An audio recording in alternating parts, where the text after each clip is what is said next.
alejo cada día y en las pruebas quien me guía.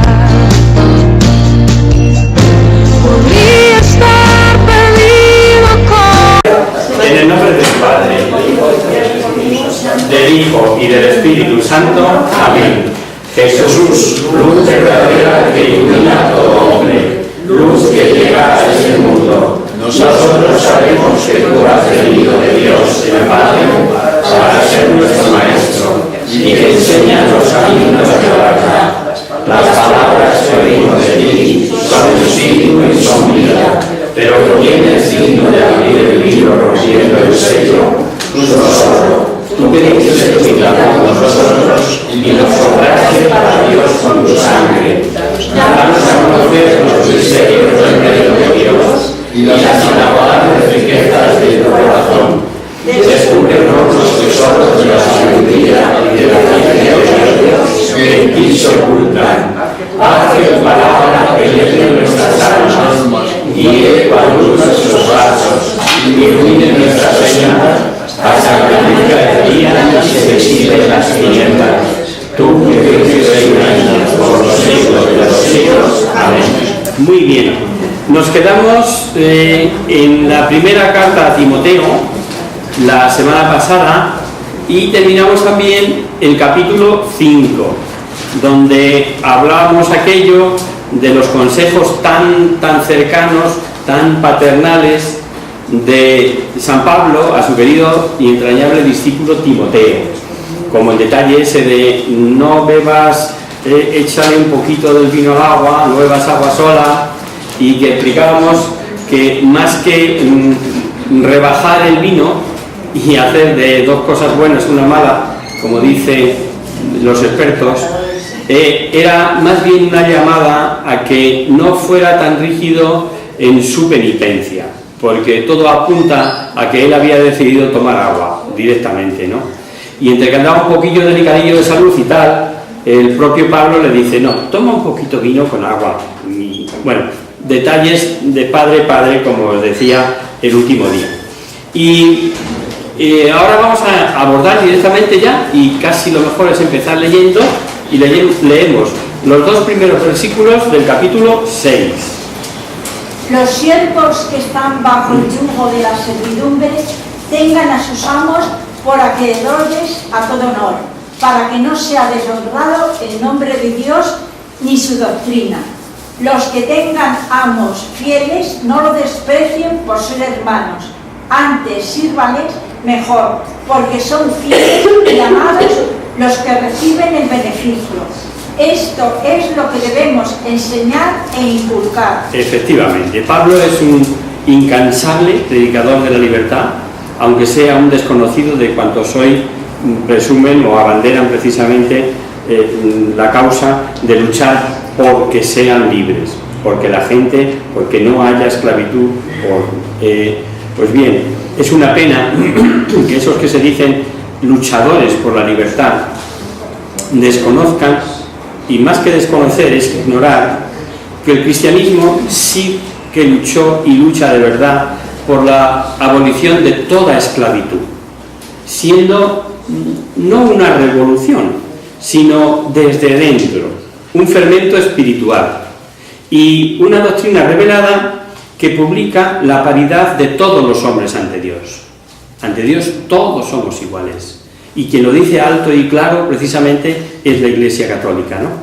Y publicando sin descanso esta verdad, tenemos que Pablo ordena en este caso, cuando escribe a Timoteo, y al mismo tiempo a los siervos cumplir fielmente con sus obligaciones, ya sean sus amos cristianos o paganos. Y fijaos que de esta manera no sufría detrimento de la religión verdadera que profesaban los siervos, los esclavos. Al contrario, servía de ejemplo, avalaba, por así decir, que todos somos miembros de un mismo cuerpo, etcétera, etcétera. Eso que ya él viene repitiendo de continuo. Ya con el tiempo, y esto no es una hipótesis sino una realidad que hemos podido ver después, los dueños, los que poseían esclavos, a medida que abrazaban el cristianismo, abrazaban esta verdad, la abrazaban como de ellos, y fueron los primeros que empezaron de motu propio y sin recurrir a mercenarios, que sabéis que compraban la libertad, etcétera, etcétera, a ir dando libertad, haciendo libertos, que decían. Seguían a lo mejor siendo personas empleadas en su servicio, pero como hombres libres. O sea, siguiendo con el pasaje, la mala conducta de esclavos cristianos no podía servir de que sufriera daño el honor único de Dios verdadero. Tú te dices hijo de Dios y encima tienes esta mala conducta para con tu dueño. Punto primero. Después de hablar del proceder de esclavos, habla igualmente del de amos. Ya sabéis que San Pablo siempre no deja las cosas a medias, ¿no? Y habla de los hijos, habla de los padres, si habla de los amos, habla de los esclavos, si habla de las mujeres, habla de los hombres, si habla de la mujer, habla del esposo, habla de la esposa. Es un tema recurrente, que le vamos a ver en muchísimas ocasiones.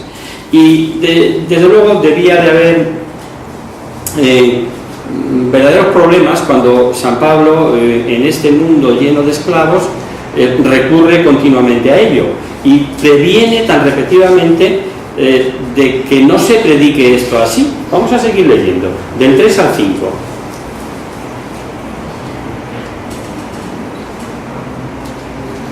Si alguno enseña de otra manera y no se adhiere a las saludables palabras de nuestro Señor Jesucristo y a la doctrina que se ajusta a la piedad, está infatuado y nada sabe, sino que desvaría en disputas y vanidades, de donde nacen envidias, contiendas, blasfemias, suspicacias, porfías de hombres de inteligencia corrompida y privados de la verdad, que tienen la piedad por materia de lucro.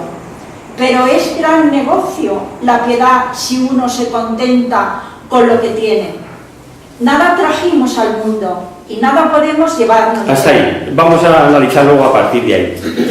Lo que nos acaban de leer, desde luego, no tiene desperdicio. Porque sabemos que el orgullo, como apunta aquí San Pablo, acaba en disputas, dice el texto, y en vanidades donde nacen las envidias y convierten la religión en materia de lucro.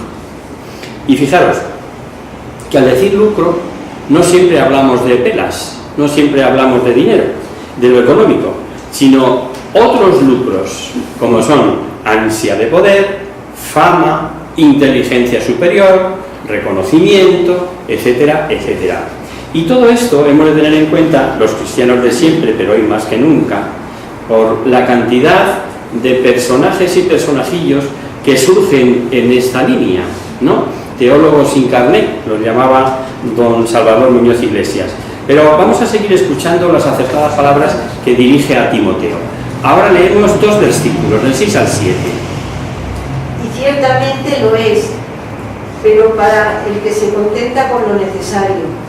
Nada hemos traído a este mundo y nada nos llevaremos de él.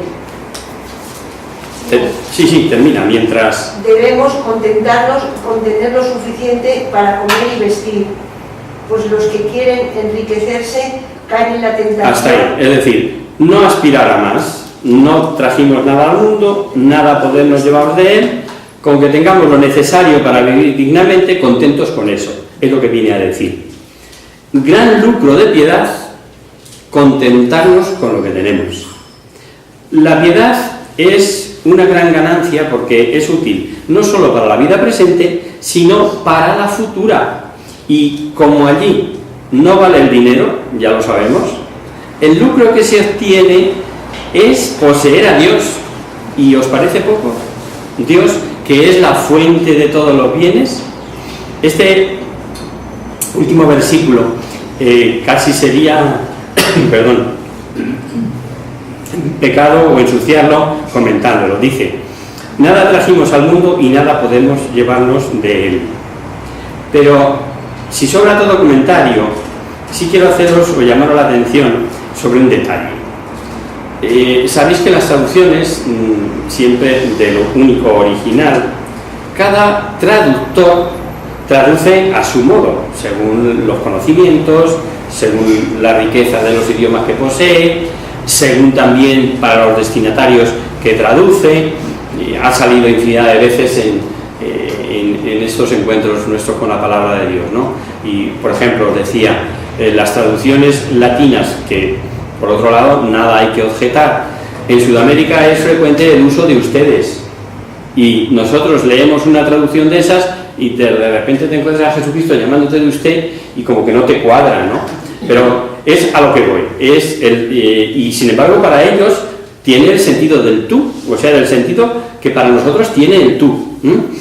Pero claro, nos suena raro. Decía que con la variedad de traducciones que hay, al cotejar el versículo que hemos leído, en 6 traducciones distintas, incluida una de los hermanos separados, nos ha sorprendido que todos, absolutamente todos, hayan empleado el verbo poder. Al decir que nada trajimos al mundo, traducen todos, y nada podemos llevarnos. ¿No suena a que poder, riqueza, planes, ilusiones se dejan con tanto dolor que de poder se lo llevarían al otro mundo, aunque allí no valiera para nada? Vamos a seguir escuchando a San Pablo. Ahora leemos del 8 al 12.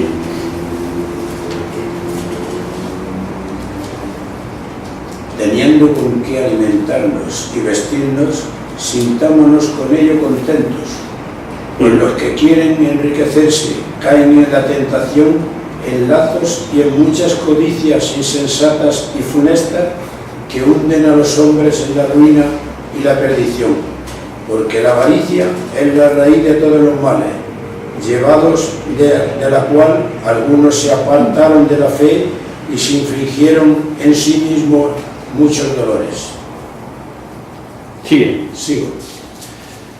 Pero tú, hombre de Dios, huye de esas cosas y sigue la justicia, la piedad y la fe, la caridad, la paciencia, la mansedumbre. Sostén el buen combate de la fe, conquista la vida eterna, para la cual fuiste llamado y de la que hiciste hermosa confesión ante muchos testigos. Hasta ahí, es suficiente, ¿no? Aquí y Pablo hace resaltar la necesidad de proceder con un espíritu desinteresado. Estar contentos con tener solo lo necesario, viéndonos libres de todo lazo, de toda atadura, de toda tentación. Ya dijimos que en los tiempos tenemos desgraciadamente 1000 ejemplos de personas que vivían cristianamente cuando no eran adineradas y apenas se han visto llenas de dinero, lo primero que han hecho es acogerse a ese derecho, el derecho del dinero, el derecho del poder. ¿Por qué lo hacen como creyéndose en tal derecho? Pues porque satisface, porque gusta, porque es que si puedo tener esto y no esto, y si puedo tener aquello y lo demás allá, ¿y por qué no? Pero si no es malo, bueno, no es malo hasta que no lo deja, hasta que deja de serlo, ¿no? Porque en esa cuesta abajo es facilísimo en el cambio de las 3 Cs que os decía hace tiempos, ¿no? Cambiamos de compañera, cambiamos de coche, cambiamos de casa y ahí andan las 3 Cs. Pues San Pablo lo llama codicias locas y perniciosas. No se puede decir más claro, ¿no? Y hay algo más triste en su palabra, y es que por dejarse llevar por esas codicias se extravían en la fe y se atormentan con muchos dolores, añade. ¿Cuánto de esto nos podrían decir muchos de los que presumen si fuesen sinceros? Porque no creáis que es todo así miel sobre hojuelas, ¿no? Siempre hay complicaciones. Y por otra parte, la idea sobre los bienes terrenos, expuesta aquí por San Pablo, son repetidas en la Biblia y en muchos sitios. Por ejemplo, en Job, en los Salmos. Vamos a coger una cita del Eclesiastés. Eclesiastés 5:14. Esto es como una vacuna, nos viene muy bien. Eclesiastés 5:14.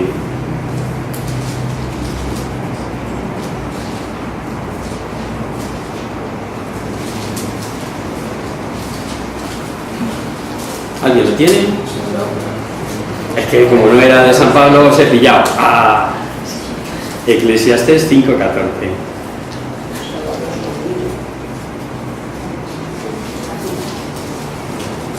Si no, lo leo yo. Lo leo, venga. Dice en esa cita concreta, 5:14, como salió del vientre de su madre desnudo, desnudo volverá como ha venido, y nada podrá sacar de sus fatigas que pueda llevar consigo. Más claro, agua, ¿no? Tomad nota y luego lo buscáis en casa. 5:14 de Eclesiastés.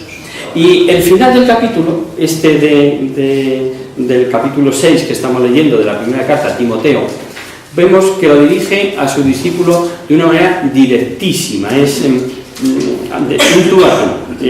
Lo tenemos del 13 al 19.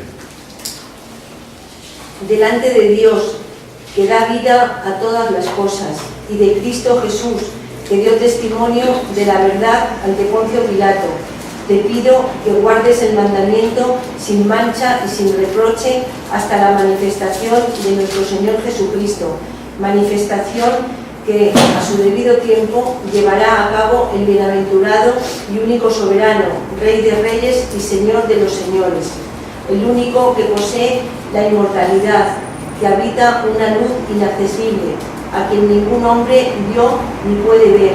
A él honor y poder eterno. Amén. ¿Sigo? Sí, otro poquito.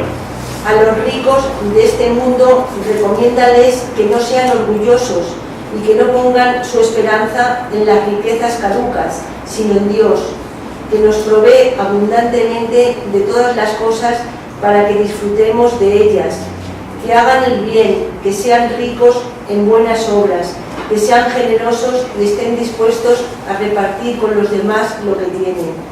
Así reunirán un capital sólido para el futuro, con el que conseguirán la verdadera vida. Perfecto. El mejor fondo de pensiones. Os lo digo ya, ¿eh?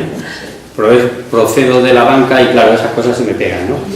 Pero es el mejor plan de pensiones que podemos hacer. Buenas obras que enriquezcan, practiquemos el bien para ir atesorando un excelente fondo con el que entrar en la vida eterna. Llevar las manos llenas. Ya está. Y les exhorta que lleven una vida no solo santa, fijaros, sino valiente. Y pone para ello el ejemplo de Jesús, que dice que hizo una profesión de fe en presencia de Poncio Pilato. Y como ante este romano proclamó Jesús ser rey, nos recuerda a todos que así aparecerá en su tiempo. Así se lo dijo él. Y verás al Hijo del Hombre descender sobre él, etcétera, etcétera, ¿no? Por otro lado, la riqueza en sí misma, esto tenemos que saberlo, no es buena ni mala. Es, como siempre, dependiendo del buen o mal uso que se haga de ella. Como dice la carta, y sobre todo, que no se ponga la confianza en ella.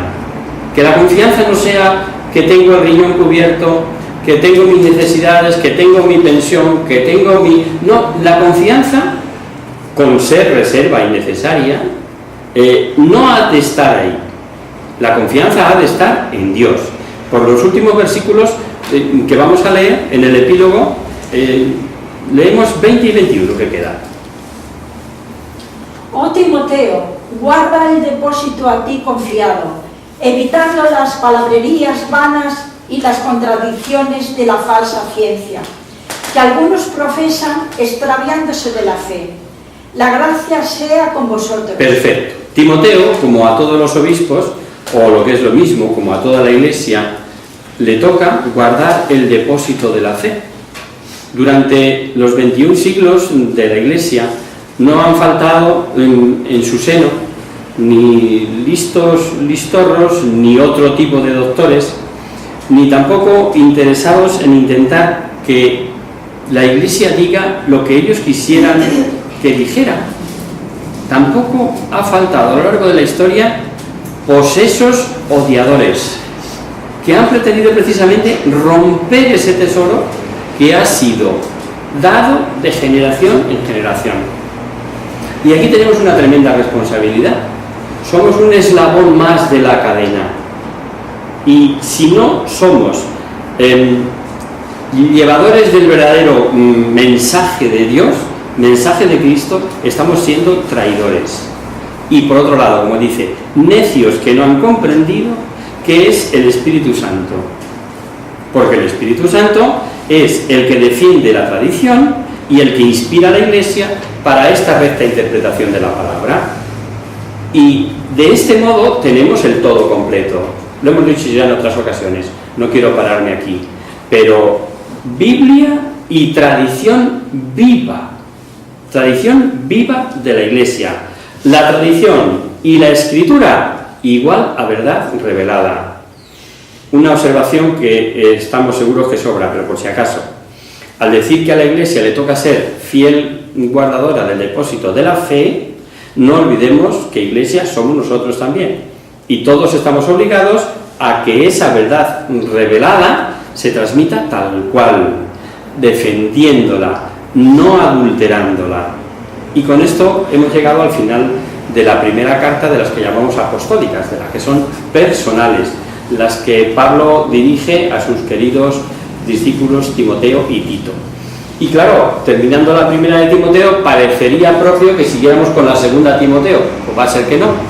Va a ser que no, ¿por qué? Pues porque como en su momento decidimos verlas por el orden en que fueron escritas, por el orden cronológico, ahora nos pasamos de Timoteo a la de Tito, que es cortita. Es que como decía, era cortita, lo de Tito se me fue a Tita. Es cortita, solamente tiene 3 capítulos, pero vais a ver que son también muy interesantes, ¿no? En primer lugar, como hacemos siempre, ¿quién es este Tito? ¿Qué sabemos de Tito? Pues sabemos lo que nos dice la Biblia, porque por la tradición hay muy pocos datos. Sabemos que acompañó a Pablo, ir buscando ya o poneros en marcha a buscar Gálatas y Corintios, ya aviso, ¿no? Sabemos que era gentil. Sabemos que cuando el Concilio de Jerusalén estuvo allí en Jerusalén con Pablo, y no lo sabemos precisamente por el libro de los Hechos de los Apóstoles, como cabría esperar, sino que es de una cita de la carta que San Pablo dirige a los Gálatas. Vamos a ver si recordamos el pasaje. Es Gálatas 2, del 2 al 3.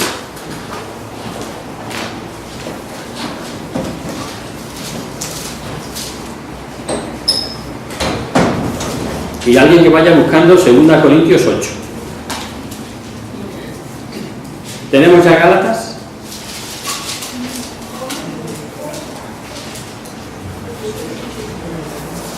Gálatas 2. Del 2 al 3. Pero subí según una revelación y para no correr o haber corrido en vano. Expuse en privado a los que tenía cierta reputación el evangelio que predico entre los gentiles, mas ni aun Tito, que estaba conmigo, con todo y ser griego, fue obligado a circuncidarse. Sí, ahí en el contexto en que habían ido, un poquito antes, en el 1 creo que es, donde dice que al cabo de 14 años subió a Jerusalén con Bernabé, llevando conmigo también a Tito, y luego dice que ni Tito siquiera, que era gentil, que era griego, pagano, por decirlo, pagano, procedente del paganismo, ni siquiera él fue obligado a circuncidarse. O sea, sabemos que durante el Concilio de Jerusalén estuvieron tanto Bernabé como Tito con Pablo en Jerusalén. También sabemos que era de toda confianza de Pablo y que le hizo montones de recados, por decirlo de alguna manera. Le envió a delicadas misiones, por ejemplo, a la iglesia de Corinto. De allí dice, en 2 Corintios 8, del 16 al 17. Gracias a Dios que ha suscitado en Tito mi misma preocupación por vosotros, pues ha respondido a mi petición y se ha puesto rápidamente en camino hasta vosotros por su propia iniciativa. Correcto. Podríamos seguir leyendo más citas de la carta a los Corintios, por ejemplo, en donde habla en más ocasiones de Tito. Pero ya tenemos idea, pues eso, como os he dicho, que hizo muchas misiones y además delicadas en ocasiones, ¿no? Muestra de la colecta, en fin, varias. Y en el versículo 5 del capítulo 1 de la carta que vamos a leer, vamos a ver que Pablo dice que lo dejó en Creta. Y luego veremos que le dejó para regir esa comunidad precisamente, y que tenía plenitud de poderes porque dice que ordena, o sea, que debe ordenar presbíteros que le ayuden. No es extraño, por tanto, que la tradición eclesiástica le haya considerado el primer obispo de Creta sin ninguna duda. Esa isla del Mediterráneo, que todavía hoy se conoce como tal, la conocéis, ¿no? La isla de Creta, ahí frente a Turquía, y que estuvo, o no sé si sigue, dividida entre griegos y turcos. Tuvieron un conflicto grande, los grecochipriotas y los turcochipriotas. Bueno, pues allí, perdón, os estoy engañando, os hablo de Creta y luego me paso a Chipre. No, en Creta, es la isla de Creta que está como tal en el Mediterráneo. Pues bien, digo, toda la tradición eclesiástica considera que fue el primer obispo de Creta. Tiene un carácter particular, la carta, le llama hijo amado o genuino hijo, pero también tiene otro aspecto, y es el aspecto oficial, en las medidas que él ha de tomar oficialmente para contrarrestar la labor en contra que están haciendo esos agitadores cretenses. Se calcula que fue escrito, esta carta fue escrita después de la primera cautividad de Pablo en Roma, ya que antes no consta ni parece que hubiera sido evangelizada Creta. Vamos a empezar leyendo pues los 4 primeros versículos de Tito, del capítulo 1, del 1 al 4. Pablo, siervo de Dios y apóstol de Jesucristo, para llevar a los elegidos de Dios la fe y el conocimiento de la verdad que conduce a la piedad, con la esperanza puesta en la vida eterna, que prometió Dios, que no pueden mentir desde los tiempos antiguos, y que manifestó a su debido tiempo su palabra para la predicación de la confianza por disposición de Dios nuestro Salvador. A Tito, mi verdadero hijo, en nuestra fe, con gracia, paz de parte de Dios Padre y de Cristo Jesús nuestro Salvador. Perfecto, veis que el saludo es más amplio de otros que hemos visto y que va dirigida muy personalmente a Tito. Es posible que Pablo quisiera con ello, amén de su autoridad, dar realce a la autoridad de Tito. Por primera vez, así impresionaría a aquellos falsos doctores de Creta. Vemos la primera vez que Pablo dice siervo de Dios. En otras ocasiones ha hablado de siervo de Jesucristo. Bueno, para nosotros nos da igual. Dios o Jesucristo es exactamente igual. Pero no hablo tanto de Dios, de Jesucristo, cuanto el término siervo. El término siervo era deprimente en aquel mundo grecorromano, era esclavo, y no se concebía un esclavo para usarlo en el servicio divino. Y San Pablo lo toma sin duda del uso bíblico del Antiguo Testamento. Dios escoge a algunos hombres para que les sirvan de manera especial, como escogió a Moisés, como escogió a los profetas, como escogió a reyes. En la lectura de la misa de hoy veíamos la elección de Saúl.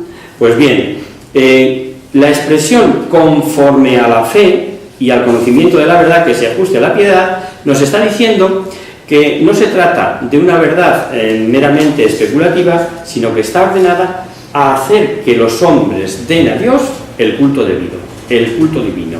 Y con ello, después del saludo, nos habíamos quedado en el versículo 4, pues vamos a leer ahora del 5 al 9.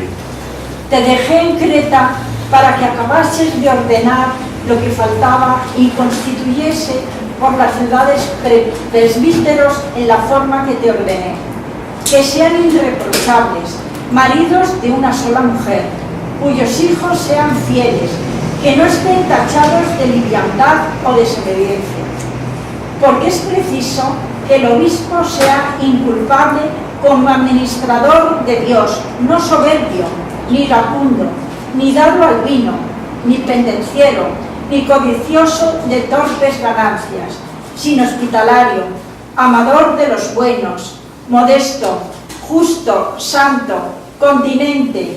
Guardaos de la palabra fiel, que se ajuste a la doctrina, de suerte que pueda exhortar con doctrina sana y arguir a los contradictores. Perfecto. Dicen que esto viene a ser como lo que nos acaban de leer, como la plantilla de uso diario para un obispo. A ver, todo esto tengo que ser yo, que soy obispo de esta diócesis, tengo que ser justo, piadoso, sensato, hospitalario, amigo del bien, exhortar con sana doctrina. Es que no se ha dejado nada. Es que no se ha dejado nada.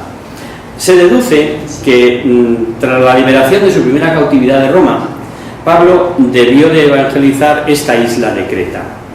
Por otro lado, no debió de estar allí mucho tiempo, puesto que deja a Tito encargado de acabar de ordenar lo que faltaba.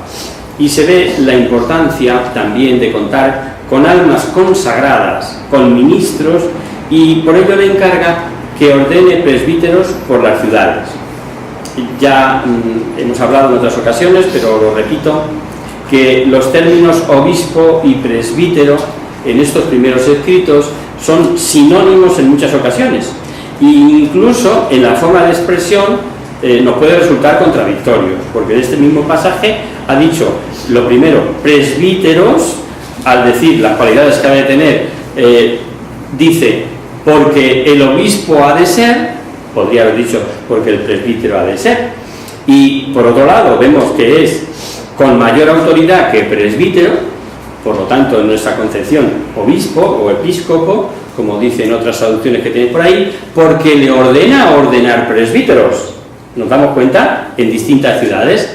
Entonces, estos ordenados eran los que llevaban la pastoral en las comunidades y desarrollaban la atención espiritual de las almas en cada comunidad en la que era nombrado un presbítero. Y Pablo advierte que lo haga con una cuidadosa selección para que gocen de unas cualidades y virtudes semejantes a las que ya había dicho a Timoteo. ¿Os acordáis, no? También allí se decía marido de una sola mujer, y lo único que vemos que falta respecto del paralelismo de la carta de Timoteo es que no sea novato. Allí decía que no sea, concretamente decía que no sea neófito. ¿Por qué? Pues porque tal vez en Creta, esa comunidad recién fundada, no había la posibilidad de nombrar entre muchos, como sí había en la de Éfeso. Y entonces allí pide un dato más, o sea, que no sea novatillo, que tenga ya cierto recorrido en la iglesia. Le dice a Timoteo, aquí no, lo único que falta es eso, ¿no? Es permanente, si nos damos cuenta, la preocupación de Pablo por eso de poseer la sana doctrina. Para Pablo es condición importantísima que ha de tener todo presbítero, y necesaria dice, ahora lo vamos a leer, para tapar la boca a los charlatanes, a los embaucadores, a los que engañan. Vamos a leerlo, del 10 al 11. Pues hay muchos insubordinados, charlatanes y embaucadores, sobre todo entre los judíos convertidos, a los que es preciso tapar la boca. Revuelven familias enteras, enseñando lo que no deben, llevados por el ansia de ganancias sucias. Claro, y aquí volvemos otra vez con no solo de las ganancias pecuniarias, sino del reconocimiento. Yo sí sé, yo sí, enteraros bien que lo que yo estoy diciendo es lo bueno, ¿no? Ese reconocimiento es una torpe ganancia, aunque no sea ganancia económica. Esta traducción lo dice muy claro, no es necesario aclarar. En otros habréis encontrado que dice los de la circuncisión. Pues es eso, lo que ha leído Carmen, ¿no? Judíos convertidos, judíos que se han hecho cristianos.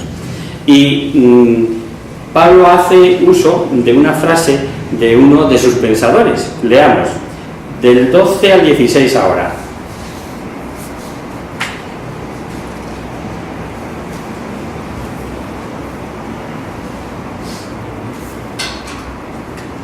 ¿Otra voz? Venga, valiente. Dijo uno de ellos, su propio profeta: los cretenses son siempre embusteros, bestias, malas, glotones, holgazanes. Este testimonio es verdadero. Por esta causa repréndelos severamente para que se mantengan sanos en la fe, no dando oídos a las fábulas judaicas y a los preceptos de hombres que reniegan de la verdad. Todo es limpio para los limpios, mas para los impuros e infieles nada hay puro, sino que están contaminadas su mente y su conciencia. Profesan conocer a Dios, pero con las obras lo niegan. Abominables como son, y rebeldes e incapaces, para todos obra buena. Para toda obra buena. Pablo hace aquí, como os decía, el uso de una frase de uno de sus pensadores, concretamente Epiménides, que es de 6 siglos antes de Cristo y que vivió muchísimo tiempo, dicen que más de 100 años, y era considerado como sabio y profeta, y reproduce su dicho, lo cual prueba, ya lo dijimos cuando hicimos el retrato de Pablo, que Pablo era un hombre, además de puesto en Sagradas Escrituras, un hombre culto, que se movía y se desenvolvía en aquel mundo pues con bastante soltura, bastante conocimiento de lo que vivía. Los cretenses siempre embusteros, bestias malas y glotones. Pues esa frase es de este Epiménides.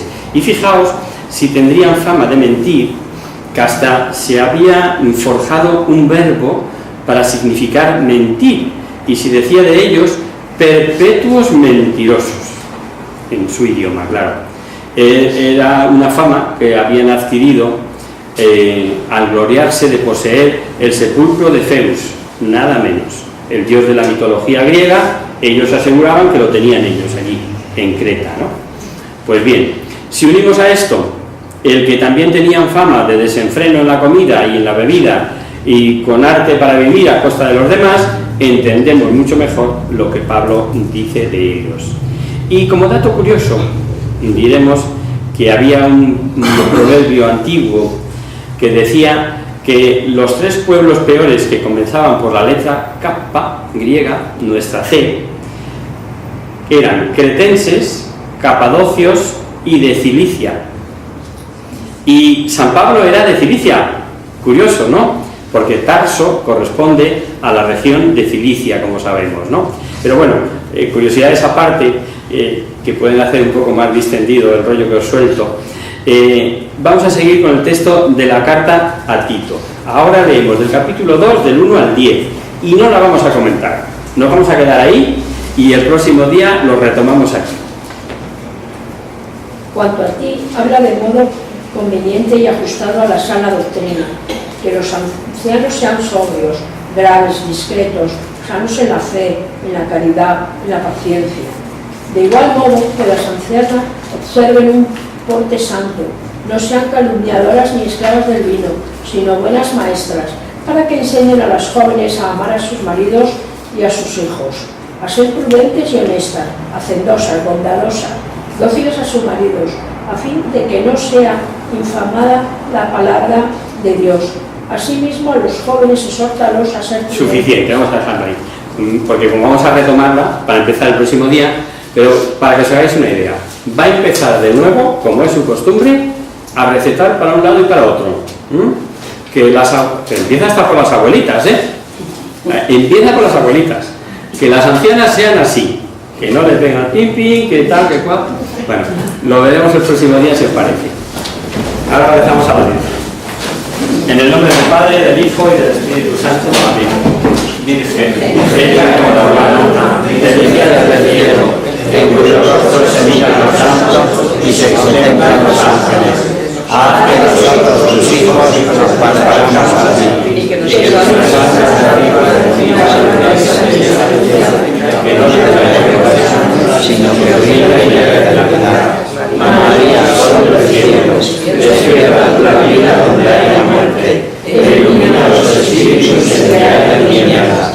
Reflejando de nosotros tus hijos, concédenos un destello de luz y tu fervor. María, poderosa como un ejército, concede nuestras vidas la victoria.